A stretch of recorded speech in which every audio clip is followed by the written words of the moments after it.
Imagine this. A loved one passes away, and just when the family needs money the most, they discover the bank account has been frozen.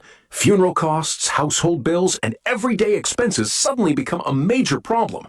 Most people have no idea this can happen in the UK.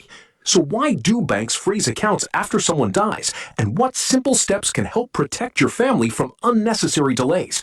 Stay with us, because this information could save your loved ones a lot of stress. Welcome back. Today we're covering an important topic that every UK bank account holder should understand. Many people are unaware that when someone dies, their bank account may be frozen as part of the legal process, leaving families facing unexpected financial challenges. In this video, we'll explain why this happens, what it means for your loved ones, and the practical steps you can take now to make things much easier in the future. Imagine spending your entire life building up your savings, paying your bills on time, and making sure your family will be financially secure. Then, just days after you're gone, your loved ones suddenly discover they can't access your bank account.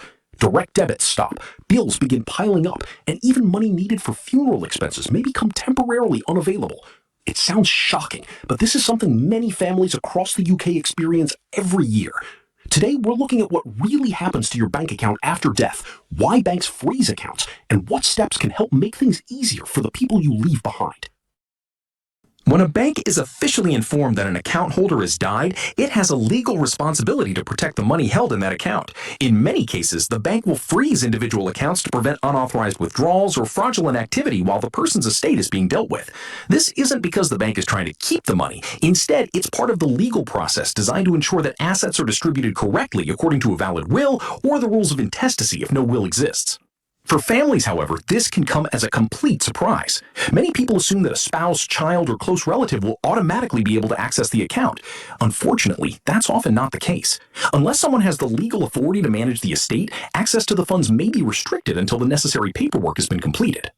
The process usually begins when the bank receives notification of the account holder's death, often through a death certificate or the government's Tell Us Once service. At that point, the bank will review the account and explain the next steps to the executor named in the will or the administrator responsible for the estate.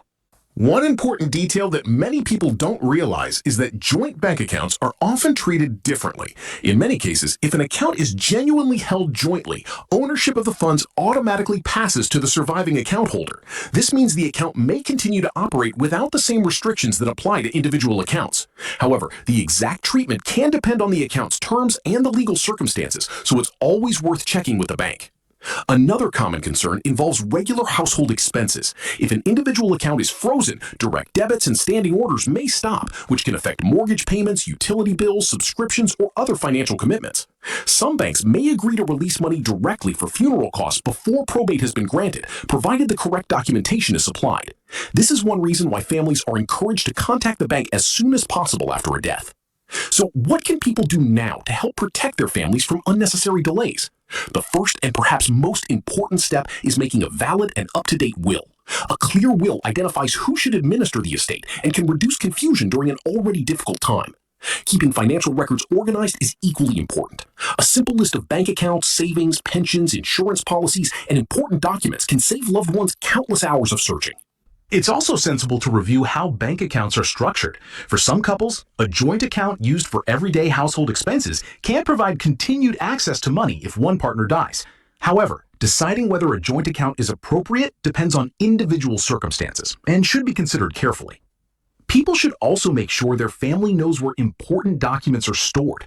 A will hidden in an unknown location or financial paperwork scattered across different places can significantly slow down the administration of an estate. Having organized records can make a difficult situation much more manageable. Scams are another growing concern. Fraudsters sometimes target grieving families by pretending to represent banks, government departments, or legal firms. Remember that legitimate organizations will never pressure you into transferring money or sharing sensitive security information over the phone. If something feels suspicious, contact the bank directly using its official contact details. The key message is simple. Banks freezing an individual account after death is usually a standard legal safeguard, not a penalty or an attempt to withhold money permanently. While the process can be frustrating, understanding how it works and planning ahead can reduce delays and help your family deal with financial matters more smoothly during an emotional time. Taking a few practical steps today Keeping your will updated, organizing your financial information, reviewing your accounts, and discussing your wishes with trusted family members could make a significant difference tomorrow.